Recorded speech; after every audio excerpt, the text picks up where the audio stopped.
নিজের খুঁতগুলো আগে বেশি চোখে পড়ে। আমার কোনো অন্যায় সহ্য করতে আমি পারি না আসলে, আমি সাথে সাথে সেটা প্রোটেস্ট করি। আমি রিয়েল লাইফে ফাতিমার সাথে আমার অনেক মিল আছে। আমার নিজস্ব একটা স্ট্রাগল অবশ্যই আছে, প্রত্যেকের লাইফেই থাকে। আর প্রতিটা বয়সে সৌন্দর্য থাকে। ইরানে সবার সাথে বসে দেখার একটা সুযোগ হয়েছিল। তো ওখানে একটা মানে ভিন্ন মহল ছিল, ইন্টারন্যাশনাল অনেক বিভিন্ন প্রান্তের ফিল্ম মেকাররা ছবিটা দেখেছে। বাট আজকে হচ্ছে আমি বলবো যে মোটামুটি আমাদের যারা ফ্র্যাটার্নিটির আছে বা সাধারণ অডিয়েন্স আছে তাদের সাথে বসে দেখা। সো আমার কাছে ভালো লেগেছে যে সবাই মনোযোগ দিয়ে ছবিটা দেখেছে। কেমন লাগবে, আমি আসলে পর্দায় সবসময় নিজের খুঁতগুলো আগে বেশি চোখে পড়ে, সো এটা একটু আগে দেখি। বাট অডিয়েন্সের ভালো লাগাটাই আসলে আমার কাছে মেইন, এবং আমি চাই যে এটা তো সবে শুরু এবং সামনে যাতে আরো ভালো ভালো ছবিতে কাজ করার সুযোগ। আমি রিয়েল লাইফে ফাতিমার সাথে আমার অনেক মিল আছে। আমি অনেক স্পষ্টবাদী, আমি প্রতিবাদীও। আমার কোনো অন্যায় সহ্য করতে আমি পারি না আসলে, আমি সাথে সাথে সেটা প্রোটেস্ট করি। এবং আমার মনে হয় যে I am very honest about everything. So কেউ কোনো ফলস অ্যালিগেশন বা কোনো এরকম কিছু করলে সেটার সাথে সাথে আমি আসলে অলওয়েজ প্রোটেক্ট করি আমার নিজেকে। তো ফাতিমা অনেকটা এটা, সো আমার সাথে অনেক মিল ছিল, আবার কিছু জায়গায় অমিলও ছিল। হয়তো স্ট্রাগলগুলো আমার জানা নেই, বাট আমার নিজস্ব একটা স্ট্রাগল অবশ্যই আছে, প্রত্যেকের লাইফেই থাকে। তো সব কিছু মিলেমিশে আসলে ফাতিমার গল্প বলি বা সুবর্ণার গল্প বলি, আসলে এখানকার বাংলাদেশের প্রতিটা মেয়ের গল্পই আসলে কোনো না কোনোভাবে এখানে রিলেটেড। আর প্রতিটা বয়সে সৌন্দর্য থাকে, প্রতিটা একটা হ্যাঁ 2017 সালে হয়তো আমার অ্যাক্টিংটা ওরকম পরিপক্ক ছিল না, বাট ওইটার একটা আলাদা বিউটি ছিল, আমি বলবো ওইটার একটা আলাদা ইনোসেন্স ছিল। এখন হয়তো জিনিসটা আরো ম্যাচিউর হয়েছে, বা যেটা হয় যে প্র্যাকটিস করতে করতে একটা কাজ যখন আমি করতে থাকবো ওইটা অনেকটাই রিহার্স হয়ে যায়। So when I saw that I felt like oh আচ্ছা ওই সময় আমি এরকম ছিলাম, আর এখন হচ্ছে দেখে মনে হয় ও আচ্ছা এখন তো অ্যাটলিস্ট এক্সপ্রেশনে ম্যাচুরিটি। সো দুটোই আর কি বলো, পজিটিভ নেগেটিভ দুটোই থাকে।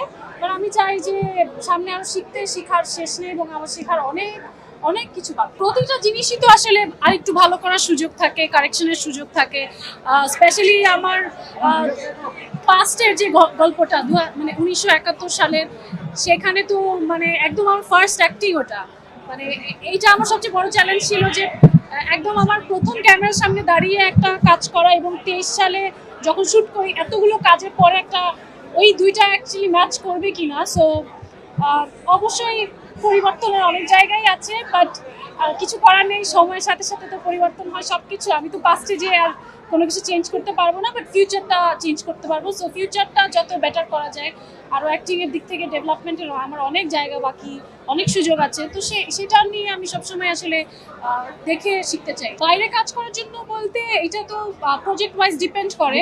আমার কাছে যখনই যে প্রজেক্ট আসছে বা আসে, চেষ্টা করি গুরুত্ব সহকারে যাতে প্রিপারেশনের টাইম রেখে শুটিংটা করতে পারি, যাতে করে প্রিপারেশন নিয়ে প্রপার ওয়েতে অ্যাক্টিংয়ের জায়গাটা। আমার ফ্যামিলি লাইফ নাই বলতে গেলে, আমি কাজই আমার ফ্যামিলি, এখানেই সব। But then again somehow balance হয়ে যাচ্ছে আর কি, শুরু থেকে যেভাবে হচ্ছিল। অবশ্যই এটা সবচেয়ে বড় চ্যালেঞ্জ ছিল যে 2017 সালে আমি শ্যুট করেছিলাম এবং তারপরে জিনিসটা শেলফ হয়ে যায়। সো আমার পুরো জিনিসটাই মাথা থেকে বেরিয়ে গিয়েছিল। বাট 23 সালে আবার অন্যভাবে গল্পটা সাজানো হয়, এবং প্রেজেন্টের গল্পটা যাই হোক মানে আমি আমার মতো করে করেছি, কিন্তু পাস্টের সাথে কিছু সিকোয়েন্স ছিল মিল রেখে 71-এর লুকে, মানে 2017 সালের লুকে আমার 2023 সালেও শ্যুট করতে হয়েছে।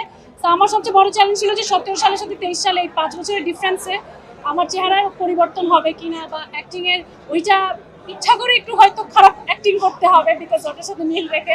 তো সব কিছু মিলে এটা একটু চ্যালেঞ্জ ছিল। আগে বরাবরের মতো আমার কাছে আসলে সাকসেসের সংজ্ঞাটা একটু ভিন্ন। আমার কাছে আমি কাজের প্রসেসটা অনেক এনজয় করি।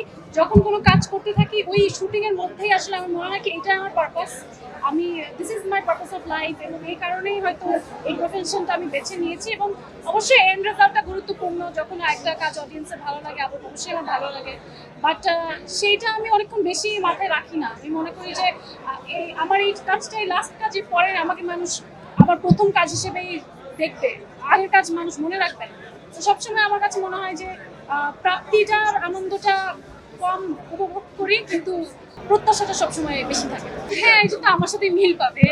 আমাদের প্রত্যেকের যতই বলি আমরা অভিনয় করি যাই করি, আমাদের তো একটা সবারই পার্সোনাল লাইফ আছে, পার্সোনাল স্ট্রাগল আছে, কিন্তু সব কিছু ভুলে মাঝে মাঝে ক্যামেরার জন্য হাসি মুখে ধরেন দাঁড়াতে হয়, পোজ দিতে হয়, কথা বলতে হয়, অ্যাক্টিং করতে হয়। No profession is actually easy, প্রত্যেকটা প্রফেশনেরই আলাদা স্ট্রাগল থাকে। সো এখানে কয়েকটা প্রফেশনাল স্ট্রাগল উঠে এসছে। সেই সাথে মুক্তিযুদ্ধে আসলে ওই সময় যে সব বীরাঙ্গনারা ছিলেন তাদের স্ট্রাগলটাও কিন্তু উঠে এসছে, এবং সামহাও আমরা দেখি যে স্ট্রাগলটা কোনো কোনো জায়গায় আবার মিলেও গেছে।